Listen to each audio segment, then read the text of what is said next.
Okay. Welcome back. I'm Gary Parr. And I'm Beth Ellicott. And you're listening to Fiber Talk, the twice weekly podcast for needlework artists. And our artists this week are Richard and Cindy Lippert. Hi, Richard and Cindy. Hey, how you doing, Gary? And for those of you watching the video, their heads are cut off, but when we get talking here, Beth and I are going to go away and you'll just be able to look at them. So, all right, this week has nothing to do with needlework, other than we can all claim that we're artists in one form or another, and we all watch TV and movies.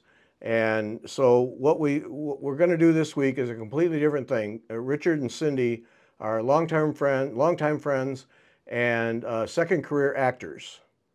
And what we're going to do is we're going to explore the SAG-AFTRA and Writers strike and try to get a better understanding of what's going on here, what the issues are, and how it impacts the actors. And the thing about Richard and Cindy is they are not movie stars in that they get the top billing. They're regular actors, like the bulk of the actors, the SAG-AFTRA membership. They're regular actors. So those are the people who are affected most, not Tom Cruise. He's not affected, but they are. And so we want to better understand them and all of this then, so we have a better understanding when our favorite shows don't show up in September on TV. Here's why. So Right. we're just going to have a discussion here, a completely different thing, I realize, for Fiber Talk, but I know Beth and I are curious. We've learned an awful lot doing research, an awful lot. Holy smokes, this has been eye-opening. Yes. And so we just want to share that with the Fiber Talk listeners and get just some knowledge, because the 60-second clips on the news just are not getting it done. No. So we're going to do it. So I'm going to switch here so we just see Richard and Cindy, because you've seen enough of Beth and me, believe me. Yeah. Now, just to kind of set the stage here, Richard sent me some numbers that help us better understand what we're dealing with when it comes to actors. SAG-AFTRA, and we're going to talk about acting, but we got to make sure that you keep the writers in mind too, because without the writers, Richard and Cindy and all of their colleagues don't have a thing to say. They're just faces on cameras with no words. So we have to keep in mind that the writers are in this thing too. Everybody's in this. And this really put it in perspective for me. The movie Babylon employed a total of 457 actors and 66 stunt performers. That's 523 people, and less than 5 of them would be classified from from Beth and my perspective. Less than 5 of those 523 would be called movie stars. So we got 518 people acting and doing stunts in the movie Babylon who are all actors, all need to be paid, all need to have the benefits. Barbie, the hot one, 182 actors, 85 stunt performers, 277 total, less than 5 of them are what you would call movie stars. Oppenheimer, got to go see that movie. 128 actors, 15 stunt performers, 143 total, and again, less than 5 movie stars. So we're talking about these big number of people. And it's pay, it's benefits. Yeah, those are issues, and we'll touch on those. But it's also the changing technology. It's streaming, it's AI, all of those things that are coming into play, and it really ties in with me. I just did an interview for the magazine I edit the other day with the president of a large automation company, and we were talking about the people aspect of manufacturing, and AI is a big player there. And our whole discussion was the people role, the role of people as digitalization takes over in manufacturing, and how critical it is that you still have to have people, and you have to involve people and engage people. And if they are not engaged in this technology, the whole thing fails. And I was thinking back on that and in this conversation, and it just kind of struck me, same thing. If you don't have the actors and the stunt performers and the writers, you can have all the technology in the world that you want, and it just doesn't matter. You got to have the people. And our conversation that I had with this president of the corporation was just that. They have to be an integral part. People have to be an integral part, or it fails.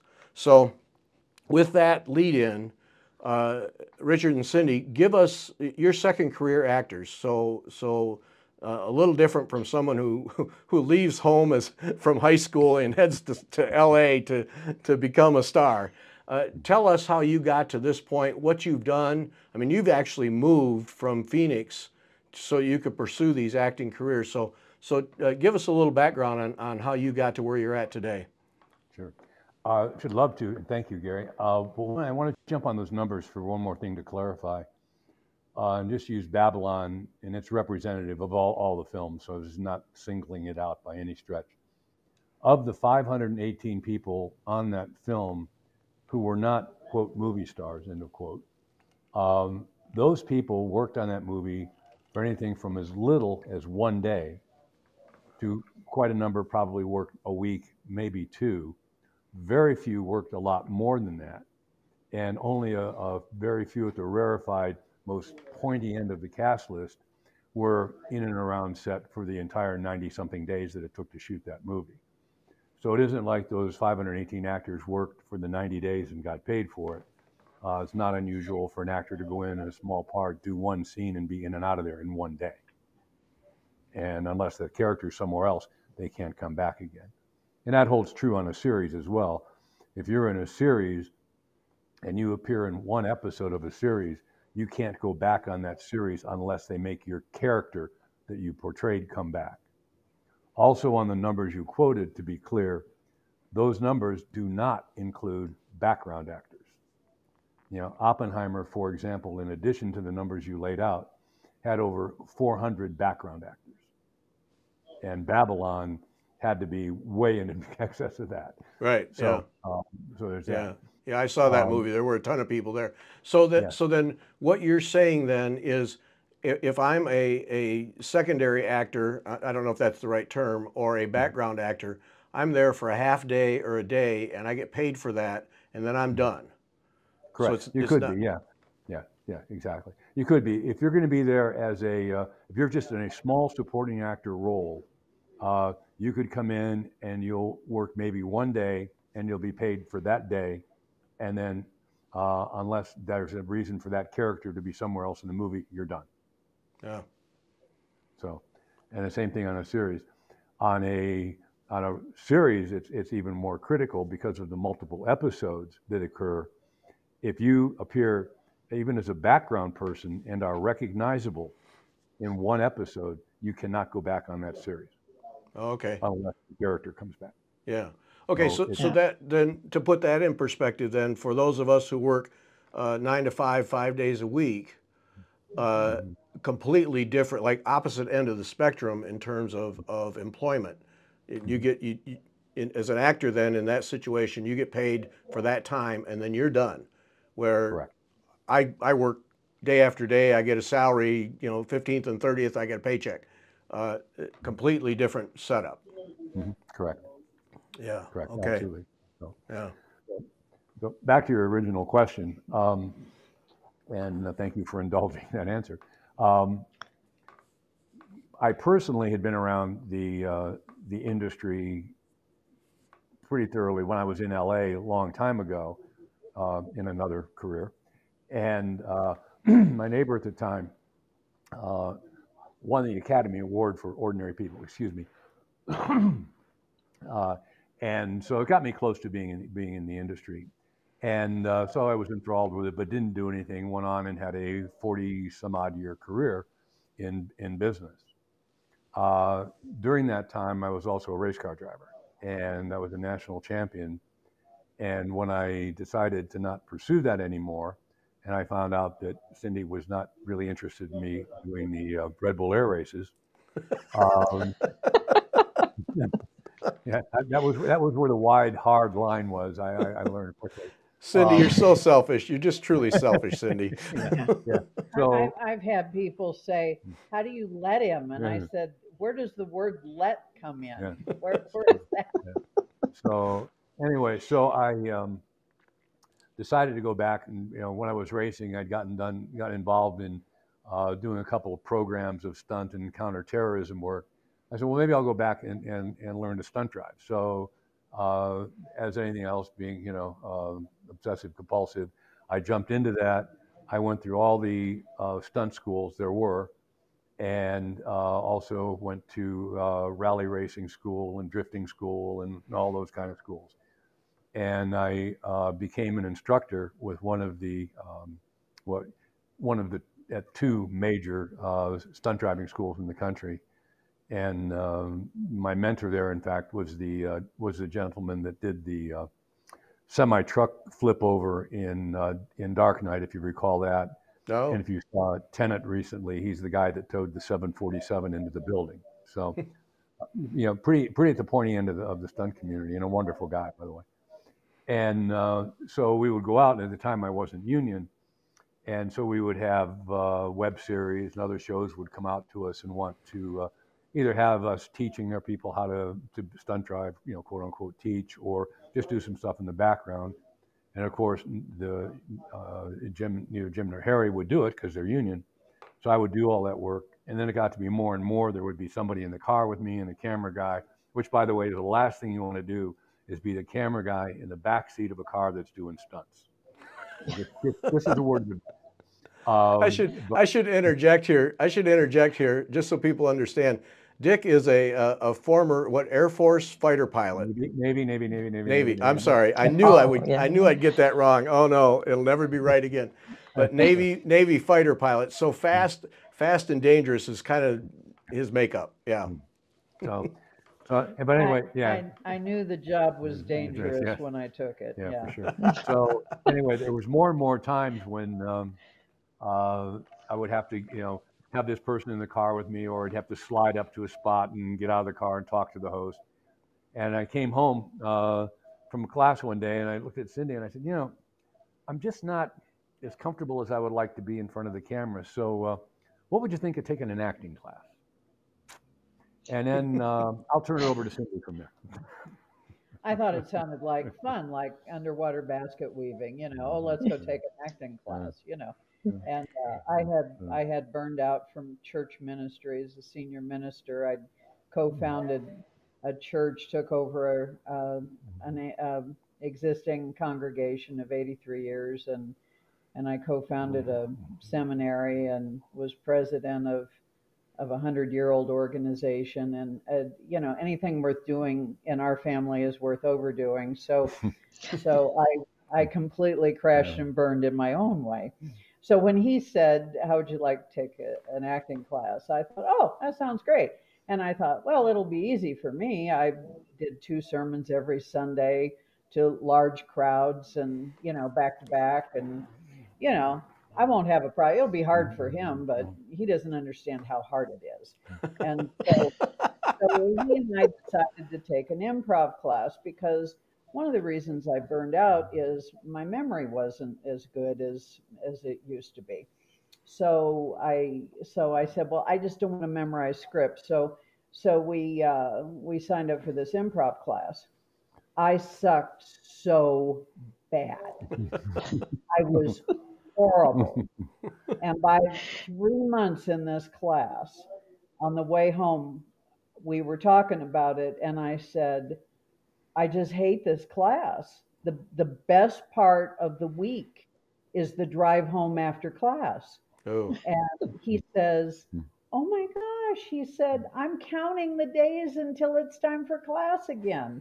And so anyway, so I quit for a few months, and I was miserable because I loved the culture. I loved being with creatives, and we were in a acting studio with kids, teenagers. And, I loved how they surprised us, doing improv with them. And they would refer to things that we had no idea what they were talking about.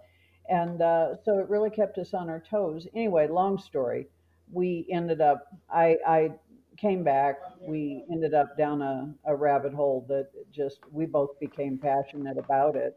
And we spent, 2 years studying the Meisner technique. I studied privately a play with a fairly well-known comedian that wanted to learn acting. And so we worked on a play together for 3 years that we never put up. Just what I learned was incredible. First of all, anybody of a certain age, I'm 73, if you have trouble with, I know, anyway, he does, he and I have different attitudes about age. I'm bragging about it. I survived, I'm older than my parents both were. I'm grateful to still be around. The other thing is, I think it's important for us to tell our stories because we encourage people that think that their best days are behind them. And you still can learn new things. This is one of the most challenging things I've ever done. I was a young executive at age 35 in computer software business, and I began having cognitive problems at 38. So I got out of that, ended up getting into ministry as a Unity minister. And anyway, long story about me, but the thing is, acting helps you with your memory because the memorization, it helps you with your sleep. If you have trouble sleeping, just run lines in your mind and your mind will fight you. It'll make you go to sleep right away. The other thing is, it turns out learning to act is about finding truth. We create art with these human instruments. This is one of the most difficult art forms that's highly understood, highly underrated, and yet it's one of the most powerful non-medical modalities that helps people hurt a little less by distracting from our daily lives. And I really believe in what we're doing for a whole lot of reasons. Yeah, we spent, I guess it was like a total of about 4 years with one school. We've worked with a number of private coaches over the years. We've done extensive, reading and studying and other classes with other, highly well-known industry professionals. So there's the adage of, if you're going to do it, as is said in the book, we put in each the 10,000 hours. And I think when you make a commitment, if you're going to do it, you have to make a commitment to it. You have to be serious about it, and you have to believe in being an art. And one comment I think that leads into there's a lot of public misunderstanding. And anybody that listens, please understand, we are talking today as individuals. We're not speaking in any way on behalf of SAG-AFTRA, the WGA, or any other union. And so what we put forth is our opinions and our interpretation has nothing to do with what may be their position, and we would in no way would want to conflict with that. So that being out of the way, you have a situation where, in the acting community, it's a very, very lonely job. There's no feedback in the job. It would be like applying for a job and you have no way of ever getting any feedback from anybody on how you did. Yeah. Unless you get hired. Let me give an example. Since COVID, actors had to learn how to do their own auditions by what we call self-tape. Basically, you are recording yourself at home, wherever you can. And then you have to upload that, turn that in. There's a certain specification about what information they want and how you do that scene. You have to have a reader read with you, unless it's a monologue, of course. But the other thing about that is you are turning that in and you're never getting any feedback. For example, I had 50 auditions in 2022, and I did not book anything in 2022. If you can imagine the work that is required for the memorization, also the research and the preparation that we do, both in how we appear and present ourselves to to give our particular take on that character and then never hear anything back. Yeah. So the ego, how can I say it? The maturing of your ego it's a steep learning curve. There is so little control that's involved in going through the process. You don't without having any feedback, and then there's a lack of community because you're not working for a company. You're doing this alone. You're doing it at home. So there is no they that you can get together and talk about. You're working for different people all the time. There is not, you don't have a common office that you go to with people. So you're out there, completely and totally alone, at all times. The other thing is that in booking a job, it doesn't have anything to do with being a good actor or a bad actor. I say some degree, of course. But Cindy, for example, when she says her 50 auditions and didn't book, those auditions, could be the fact that you're too tall for that particular role with who you're going to be in. If you're a female, and if you're particularly in network TV, if you're prettier than the lead, you're not going to get the job. Yeah. Okay. If you could be too old, you could be too short. They could be going for a different ethnicity in that role. Any number of factors can influence that have nothing to do with your actor, with your acting. We have a good friend who is a pretty high-level Hollywood manager, and he puts a thing. He says that the thing about acting is it isn't the best actor who gets the job; it's the right actor for that job. And oftentimes, so you don't have. So when you say you don't have the feedback, that you don't even know if you were too tall. No, you just didn't get the job. So your ego, your mind is finding all kinds of faults with yourself when it just happened to be you were too tall. And if they would have said you're too tall, okay, fine, on to the next one. Yeah, we have a good friend that was on a commercial, and she's an extremely talented young lady involved in motorcycles, and they had her basically on hold without getting an industry vernacular. They put her on hold for, was it 5 weeks with her at that time? Yeah. 5 weeks. And she ended up not getting the job because she's 5'3" or 5'2", and they put in a guy who was going to be the other person in the scene with her is 6'4". Oh. It's so wait, Cindy, so she's on hold, and this is one of the issues in the strike is these self-audition things. So she really can't go look for another gig because it may conflict with the one that she's on hold for. So for 5 weeks, she's in complete limbo. Correct. Ouch. For example, I had a recurring role in a series, and season 2 was being filmed. I was put on hold for over 5 weeks, and I couldn't, I continued to audition, but I was not available because I was on hold for a block of time that would be about a month worth of dates. Oh. And during that time, and then I was released. So, and the reason, don't know. Yeah. They didn't bring that character back. Don't know why. Because decisions are made about the story. It could have to do with other factors, new people that they brought in. But the thing about, especially women, and you've heard it said, there are fewer gigs, we call them, for female actors.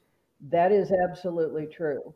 He and I have noticed the ratio is about 1 to mine to 5 of his. Wow. Just in auditions that come in. It's that stark. The other thing is hair. When I first started, I was so sensitive. Hair. When I got started, I had my hair in a real short pixie, and we were with Ford, and we did a lot of commercial modeling.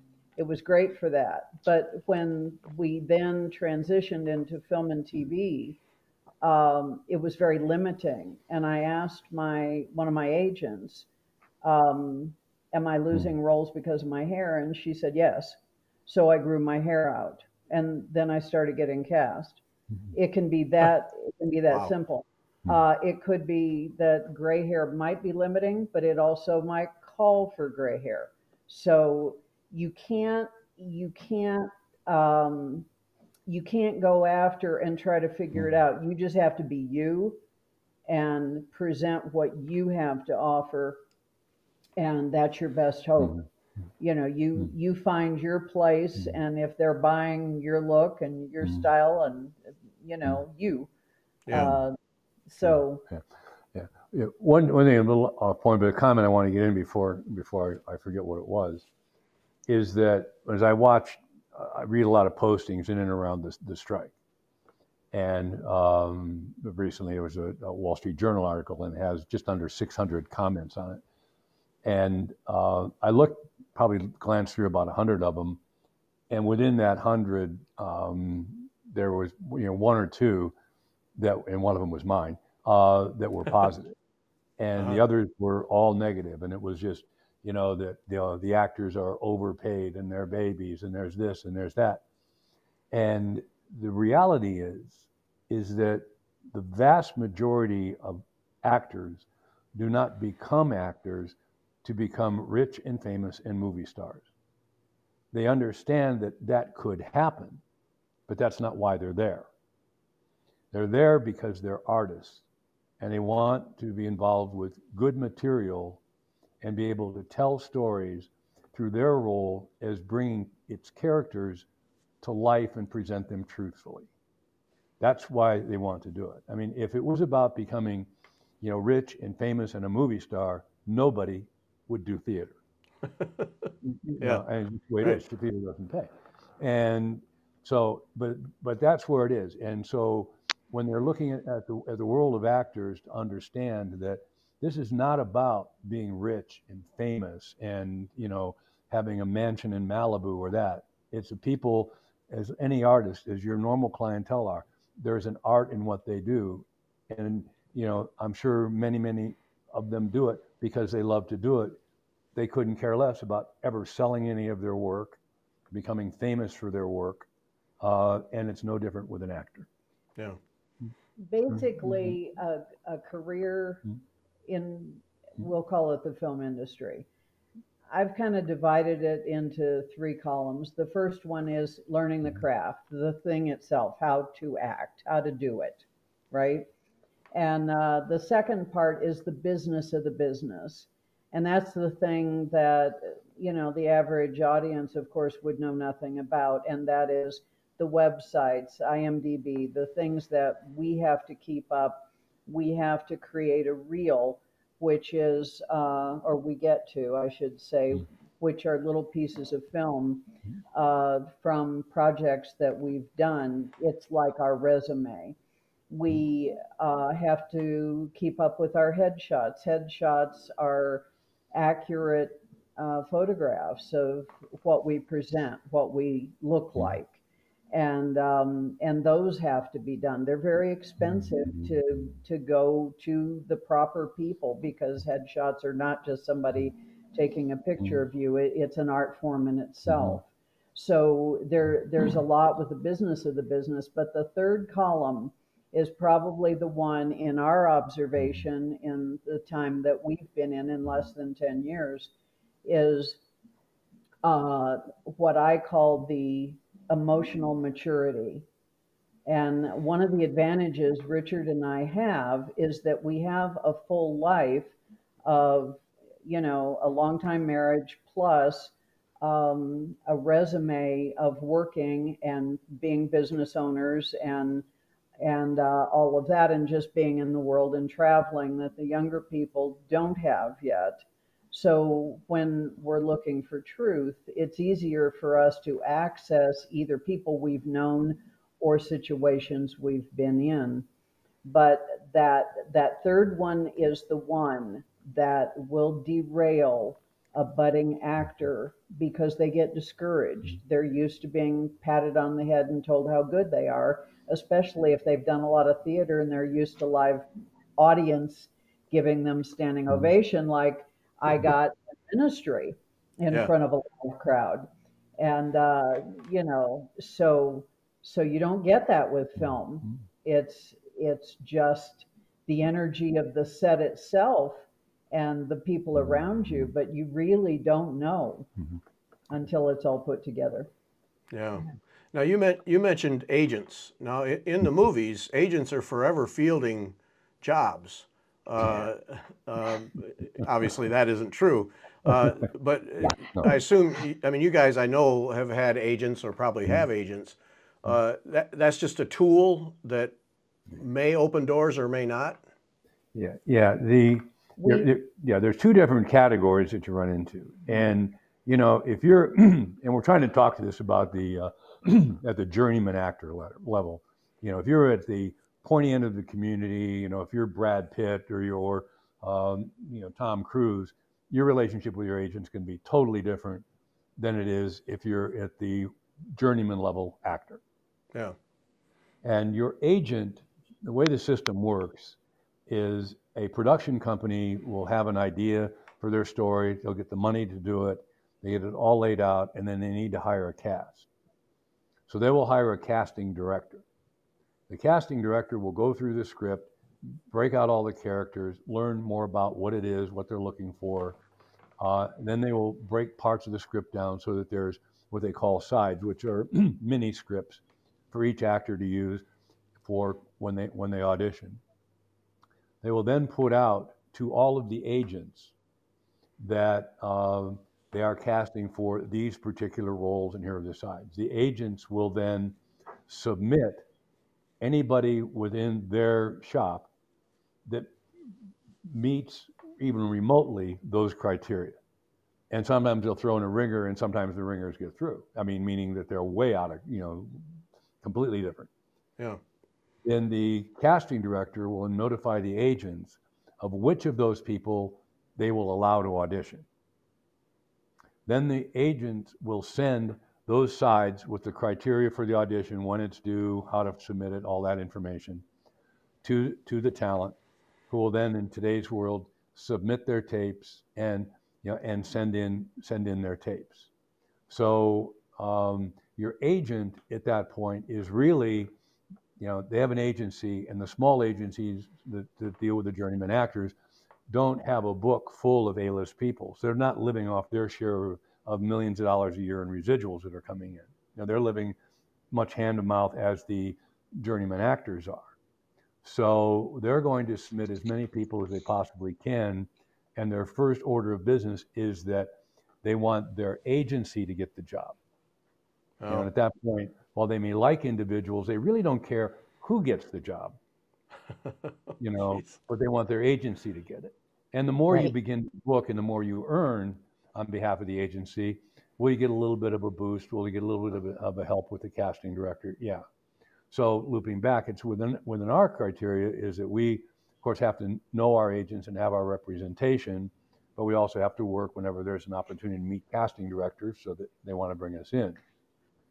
Okay, so we have basically four agents. We have an agent in Los Angeles, we have an agent in New Mexico, we have an agent in Texas, and an agent in Atlanta, covering, you know, major markets. Right. We also have a manager who covers us nationally. Now your manager is different. Your manager will actually go off, and it's their job to find you work, to help open doors for you, to get you through to higher level casting directors. So the manager is your advocate. The agent is not your advocate. The agent is an advocate for their agency.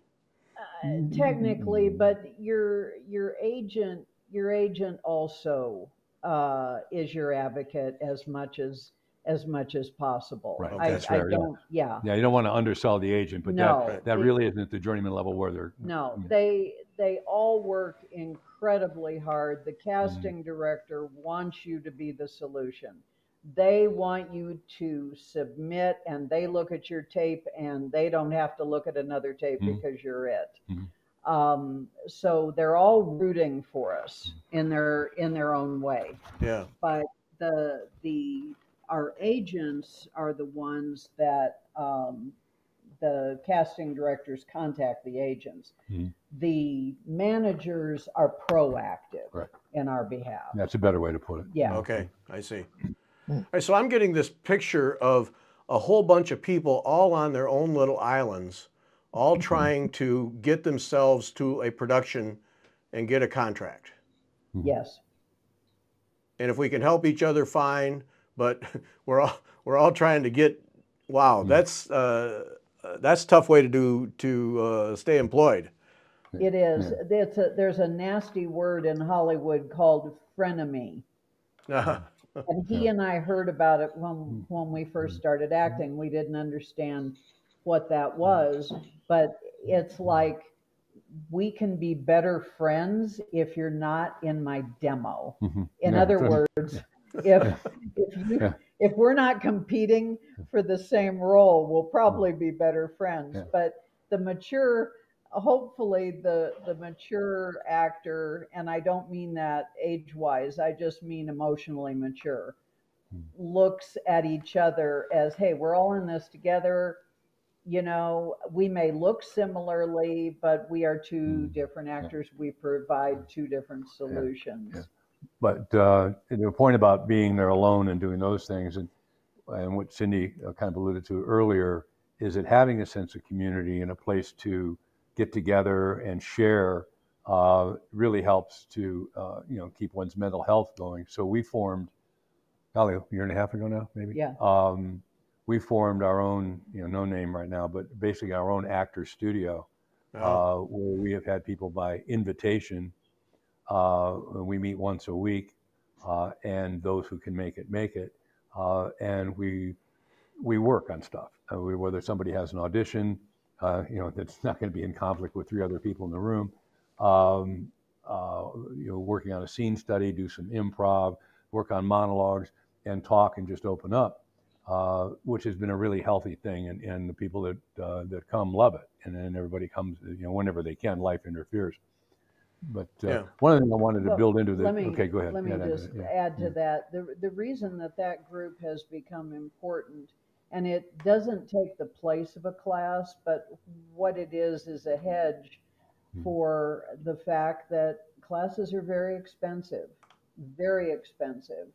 And actors are out of work right now. So it has become even more important for actors to gather together and just support each other. And that's what that is. It's a leaderless group. We don't want to give the impression that we're encouraging people against classes. Classes are important. But the reality is this. It takes a lot of money to be in this business, where there is no guarantee of income, there is no guarantee of health care. An actor has to make $26,000 a year in order to qualify for SAG's group health insurance. Richard and I do not know any actors that qualify for health care insurance, except for a couple that are, I wouldn't call them A-list necessarily, but they are definitely, you know their faces when you see them. I'll put it that way. It's a hard number to hit, and one thing it also goes to what journeyman actors face is that these people are not full-time actors. They can't afford to be.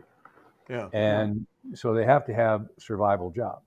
And we're in a little different situation from the time we entered the industry. But so a lot of these people that that are actors, percentage are smart people, and they're capable of holding any variety of jobs. But they can't take jobs if they're really serious about their career that are career jobs, because they have to have the flexibility.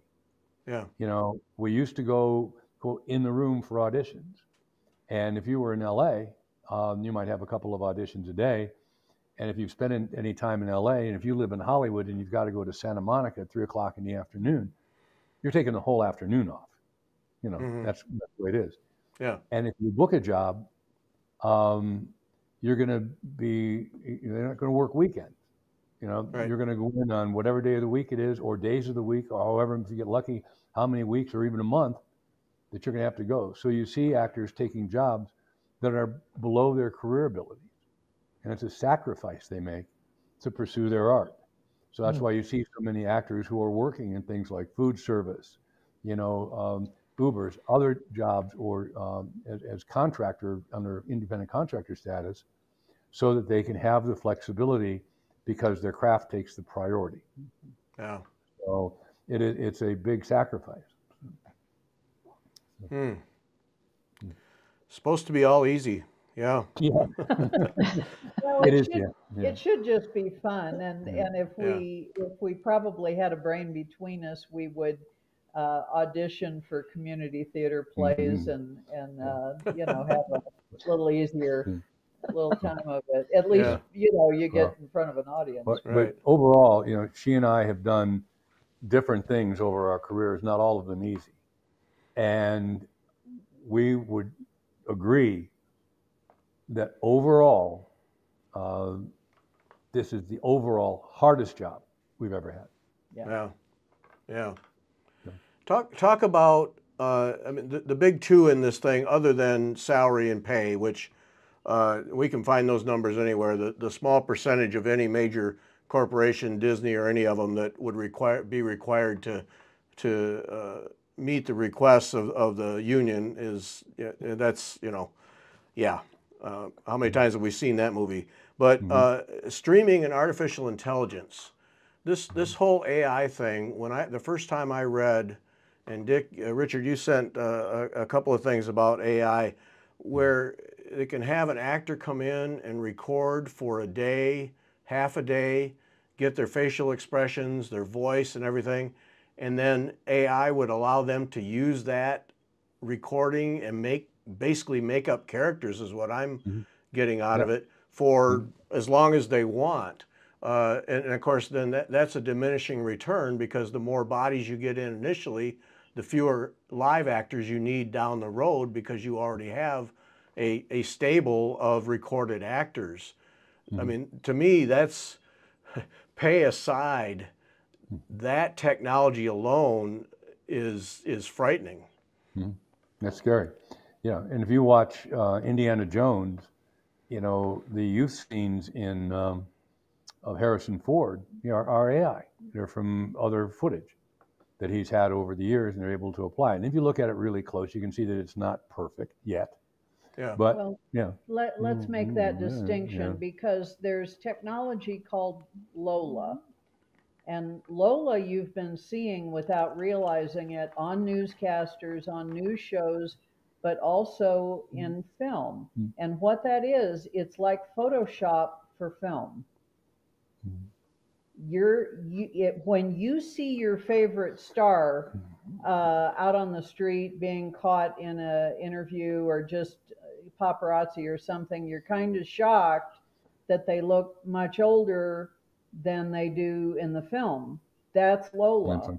What Richard's talking about with the new Indiana Jones movie, they actually took old footage they had of him when he was younger. It's different from Lola. It's with the AI. Yeah. And they can manipulate the mouth. And, they can do other things, like, one of the things we all hate is joked about is when movies are dubbed, and because the words don't match the mouth. Right. With AI, they can fix that and make it match. So it's a big deal. And you look in the background actors, particularly.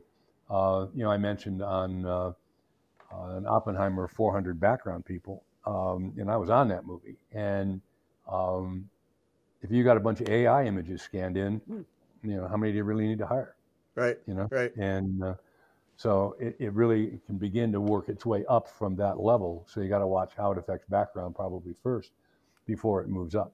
And but from a studio perspective, the accountants, they look at that down the road. We may only have to hire a half dozen to a dozen live actors, and then just use our AI to fill in everything else. So the whole industry of actors and stunt actors, boy, that's oh jeez. Gary, I posted something on Facebook yesterday, and It's called generative AI. It is a picture of an influencer. I think she's Russian. She's got, I don't know how many thousands or millions of followers. She doesn't exist. I She saw is that. I was just blown away by that. Yeah. Mm-hmm. completely, and I had some comments, well, but this has gone on for years. Not like this. This is whole cloth. This isn't, making Cindy and Richard look younger and thinner and whatever. This is whole cloth.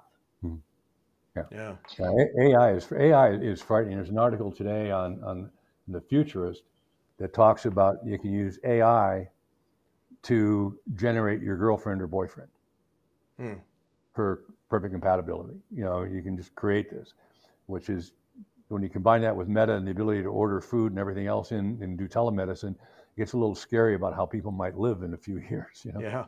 Right. Yeah. But I'm going to stick with my wife, the live one. Yeah. I'm just going to go with that. Yeah. That's a smart move. She'll be happy Smart to move. hear Yeah. that. Yeah. Just to make sure she feels the same way. Yeah. I'll ask her when we're done. Yeah. Yeah. That's right. Yeah. Now streaming is another one. Now, I've commented more than once, just in just casual conversation, about how actors must be loving the fact that there's so many more outlets than there used to be with with major studios and 3 TV channels. With streaming, Netflix and Hulu and all the outlets. Actors must love this because there's so many more jobs. And then now when this strike comes along and I start to do the research, I start to think maybe this isn't all that great, because the streaming thing has got to be a real headache that everyone needs to sort out. Well, here's the problem. And we didn't understand this because we didn't know any more about it than anybody else. And we've both been in some streaming series. But with streaming, there was no contract about how residuals would be handled. So there seemed to be more work. But what he and I started realizing, without mentioning names, we were auditioning and the parts were going to people, again, actors that you would immediately know their faces. You probably don't necessarily recognize their names, you might. But it's like, in what universe are the two of us auditioning for a co-star level, which is like, it used to be called 5 and under, 5 lines and less, but now it's more than that even, and that's a whole nother conundrum and issue. But same pay, but more language, more sides and memorization, all of it. But anyway, we started realizing, because we would look up for after the fact that who got the part, right? Yeah. And in what universe are so-and-so and I auditioning for the same role? Come to find out, they are trying to make their $26,000 a year so they can hit their insurance. Yeah. There's less than 2%. I think it's 10% of SAG actors that make enough money. Streaming is a unique phenomenon. Years ago, when it was emerging, they kind of came up with and rightfully can understand that, hey, we're a new business, we don't know where it's going. You need to work with us to see what we can afford to do, and we did. And people look to the future, and this is going to take a number of years to develop. Yeah, that's okay. Well, and the pandemic compressed everything 10 years. Yeah. Just everything speeded up. And now it's gotten to the point where now it's out there, and streaming is everywhere. People are cutting the cord on cable, left and right, and going to streaming. But you take, Netflix. God love them, they're across the street from us, but they literally, but they're the gorilla, and then there's a whole lot of lessers, in the other streaming services, and I don't think it's unlike the airline industry in deregulation. Yeah. And all of a sudden, these other companies are starting up. They're not making money, and so there's a lot of things I think that are broken about that model, and that ultimately need to be fixed. My personal opinion is, I don't think it makes logical sense that a series should be 6 to 10 episodes. You know, Yeah. it was originally 30 something, and then with more commercials, it went to like 24 that we saw for years and years on network television. You know, and then you know, some significant amount of episodes when it went to cable. Now all of a sudden, you know, so that means there's a lot higher cost, because with every new series, there's all the pre-production costs and all those things that, you know, once it's like tooling up for a factory, that once you start shooting, you don't have those costs, and you spread them over all the episodes you have. When you have to start a new series, you have to do all that work over again, right? So that's the cost. So there's something that needs to be changed in it. But fundamentally, you know, the actors are saying, look, you know, we gave in initially. You know, now we're seeing, you know, you guys that run in streamers are making millions and millions and millions of dollars at the executive level, and you're cutting it out at the actor level. Our job isn't any different whether we work on a network show, a cable show, a movie, or a series. The work we do, the prep we do is all the same. Yeah. And it's just that we are not getting the back end remuneration for what we do. And, you know, if you talk about that, just to clarify, because it's another area where a lot of comments come in that are negative. If people talk about, well, I put together 757s and I only get a paycheck.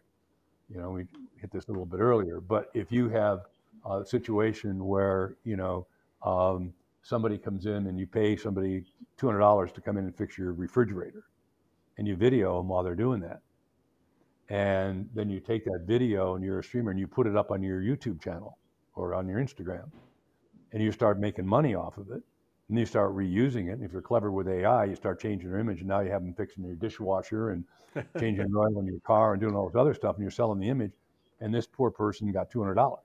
Yeah. You're making all this money. How is that fair? Because you're selling it over and over and over again.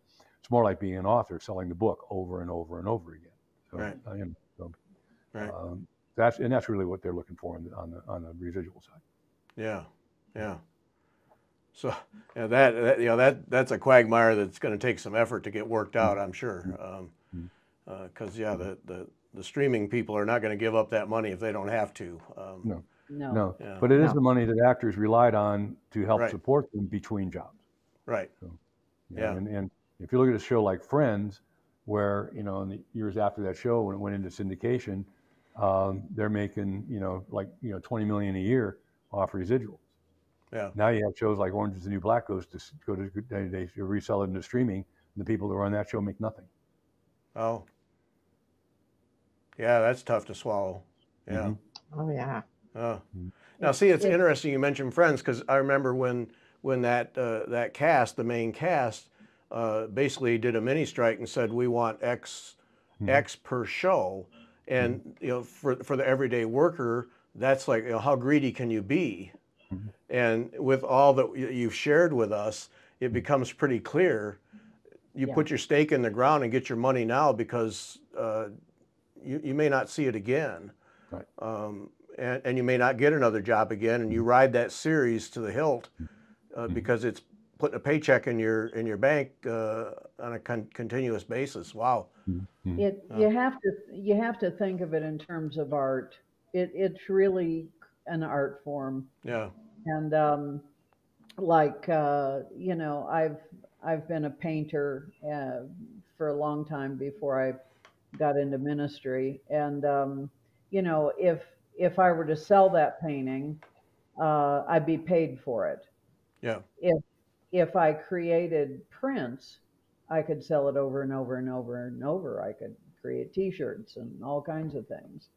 So it's more like that. Yeah. But it's why you're protected, though. Somebody can't buy your painting and then create T-shirts from it and resell your work without compensating you. Right. Right. So, right. And that's what the problem with the AI, I think, is it's like they are taking you and saying, okay, well, we can make multiples of you, almost like cloning. Right. Yeah, it is, but not like quite. Cloning.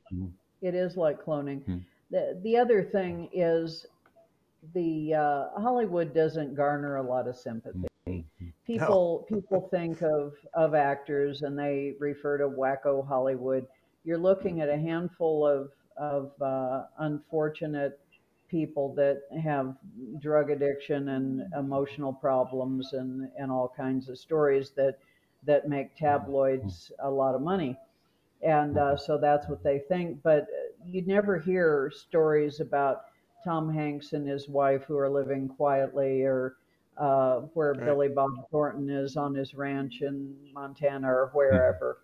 And you know, the majority of the really big actors, you know, live pretty quiet lives. You never really hear about them. But the other thing is, you know, you can look up how much does a SAG actor make in a day, what is considered just our base rate.